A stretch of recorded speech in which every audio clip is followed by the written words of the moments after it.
सबसे तेज और बेस्ट तरीका वेबसाइट में इन्वॉल्व होने का है कि सबसे पहली चीज आपको देखनी है कि कौन सी टेक्नोलॉजी या किस तरह की वेबसाइट ज्यादा से ज्यादा मार्केट में है और ज्यादा से ज्यादा इजीली उनके क्लाइंट आप ग्रैब कर सकते हो।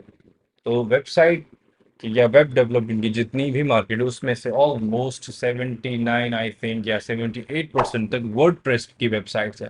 अब वर्डप्रेस क्या है? वर्डप्रेस बेसिकली एक कंटेंट मैनेजमेंट सिस्टम है, यानी ऐसा एक सॉफ्टवेयर जो आपकी वेबसाइट बना देगा चुटकी में और आपको कोई कोडिंग करने की जरूरत नहीं पड़ेगी। तो WordPress is best thing to start in your web development instead going for traditional websites। Traditional यानी पुराना तरीका क्या है कि सबसे पहली चीज हमें वेबसाइट में अगर जाना होता है तो हमें समझनी होती है कि वेबसाइट का स्ट्रक्चर, वेबसाइट काम कैसे करती है।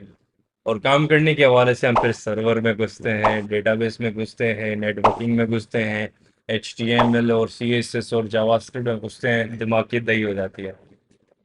तो दिमाग की दही नहीं करते। WordPress is the best solution you can have because आपके मिनटों में वेबसाइट अप एंड रनिंग हो सकती है और बेस्ट एसईओ फ्रेंडली हो सकती है और अच्छे तरीके से आप उसको मैनेज एंड क्विकली अपडेट भी कर सकते हो बनी बनाई चीज़ों के साथ। और बिल्कुल भी कॉपीराइट इशू नहीं आता, तो टेंशन नहीं लो मेरे पाकिस्तानी भाइयों, ठीक है ना।